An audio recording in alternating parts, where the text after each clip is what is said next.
Rick and Morty comic issue 51. We start out with Morty bringing a bald friend of his named Nestor home. I think I remember that there's a reason he's so weird. He also has a crow as a pet and casually brings it into Morty's house. Beth says that his friends are always welcome here, while Summer's friends are messy and obnoxious. But we've seen her letter of friends comes to the house anyways. I guess she learned her lesson. Nestor's nice to her, and compliments Jerry on caring about his toy because it makes him happy. I can't be the only one who still doesn't like him because he looks so ridiculous. He's supposed to be a teenager? I guess that was why the artist made him look that way. Then Rick asks what Nestor's doing here and tells him to leave, and explains that he's the one who's been distracting Morty from his adventure responsibilities for a month. And it turns out Nestor isn't from Earth, and Beth has a no aliens policy. Nestor looks like a bald adult when he's supposedly a teenager, and they assumed he wasn't an alien? Rick says that his evidence for Nestor being an alien is that he happened to do a specific dance with Morty.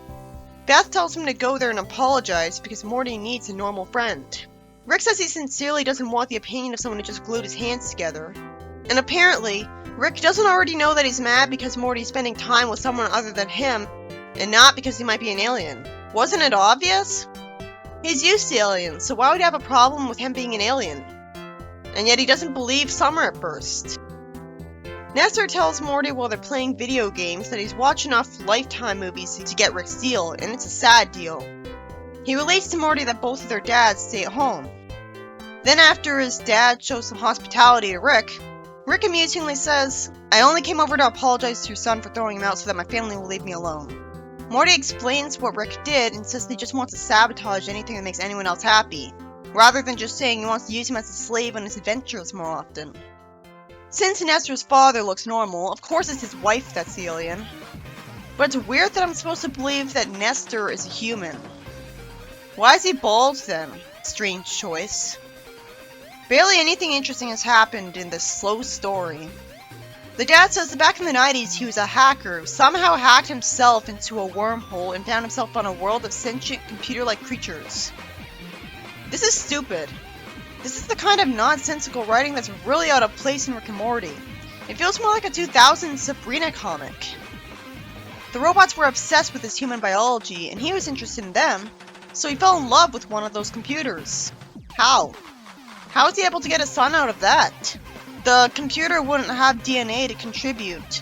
Nestor would have to be a clone of him, and at that point it's only his son, not hers.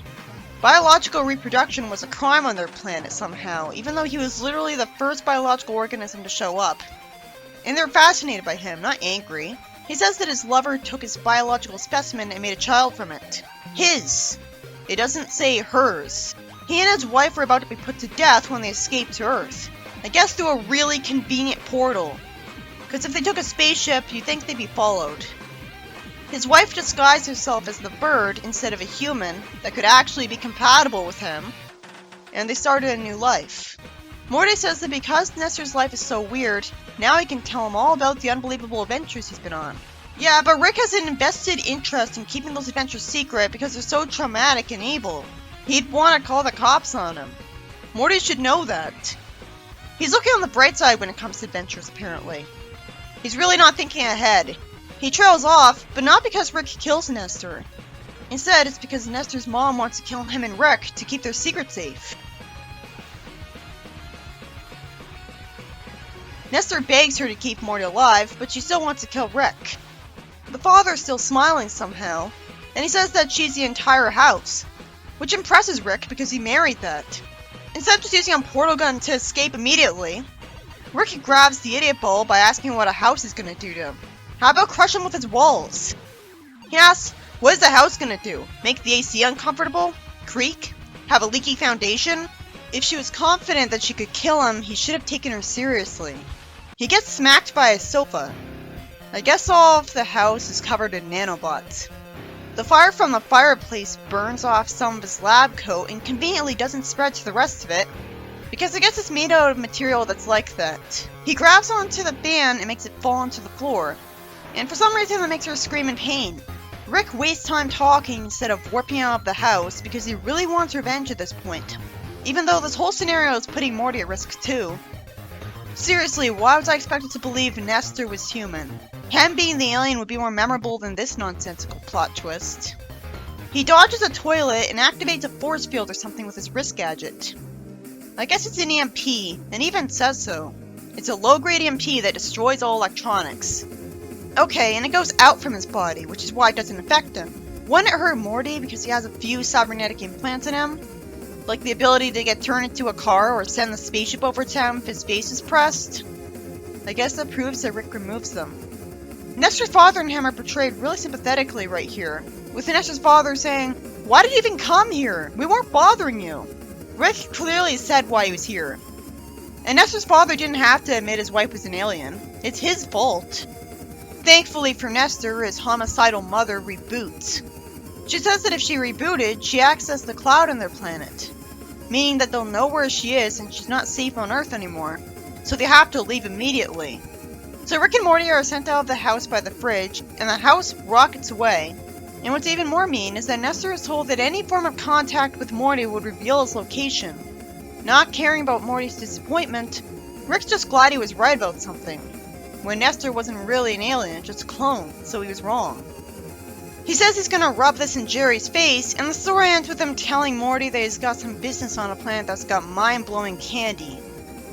Wait, is that a hint that he plans on erasing Morty's memory of this? Like Morty's mind blowers? I mean, he might have done that later, but I doubt he's trying to hint at it and risk him remembering. Anyways, while he's acting like he doesn't care, it's real sweet that he's gonna take him to a place with candy after that. Morty's acting like he ruins everything. But Beth was the one who told him to go apologize, and she's not getting any of the blame. Rick could have easily chosen not to go to that house, but he only went there because of Beth. In fact, it was Morty who said that Rick thinks Nestor's an alien and got his dad to spill the beans. It's Nestor's mom's fault that she tried to fight with Rick. You'd think Nestor would wear a wig, because do you think that the high school students would tease him to the point where he feels like he has to wear a wig? In the next story, we start out seeing Morty, Jerry, and Rick running away, while Jerry complains that this boy doesn't like letting Rick handle household problems. Either this is a different dimension, or I guess he changed his mind after he wanted him to fix his... Rick says that he thought it'd be better to have hot water that makes you immune to every known disease, so he assumed Jerry would want that. I guess it's magic water. He says he's working on an encryption, and then we see Jerry get shot by a laser, and Jerry annoys the Grim Reaper and brings him back to life by asking him too many questions at once after he's told that he somehow knows everything. And Jerry asks him if he's sure multiple times. He keeps asking questions without giving the Grim Reaper a chance to answer them. But it's all justified in the end, because it turns out he's annoying him on purpose so he'll bring him back to life. And he's done it before. The only reason he had the courage to do this is that he's used to weird, scary stuff from Rick. So I guess that's why most people don't do the simple thing to get out of death. Still, that's really overpowered. I don't accept this. The Grim Reaper throws him off a cliff and he wakes up in the car, and Rick says that he brought him back. Jerry reveals that he remembers what he did, and it works every time. So, he's immune to dying? It's too bad we didn't get to see how Rick got out of that situation, let alone what he did that he thought brought him back. The first story was mostly slow and mundane, with almost nothing happening until Rick went to Nestor's house to apologize for throwing Nestor out just because Beth wanted him to. He didn't like that Morty got a new friend at school who was occupying his time, and because Morty told Nestor's family about what Rick was going on about out of spite, Nestor's dad tells them all that his wife is a robot alien, that he had no logical reason to have met. If it's supposed to be a secret, to the point where his wife wants to kill Rick because he knows it, then why did Nestor's dad tell him the truth in the first place? Did he want him dead? Considering how he was smiling when he said she's a whole house when she was about to kill someone, I guess he's just as psychotic as her. So Nestor ends up having to leave the planet because it's not safe anymore for his family to hide in. Because for some reason they have to hide from their alien planet for being an organic and non-organic couple. Weren't the robots supposed to be really logical? Logically, they wouldn't want them put to death. They just shrug it off and leave them alone. Rick's treated like the only bad guy, but these two are happy to get him killed. The story was marred by two things. The fact that Nestor's dad even meeting his wife was ridiculous, and Nestor himself should have just been an alien to explain his dumb appearance. And the fact that it's so boring until he gets to Nestor's house. That was disappointing. And the second story was about Jerry annoying the Grim Reaper into bringing him back to life by asking too many questions without giving him a chance to answer.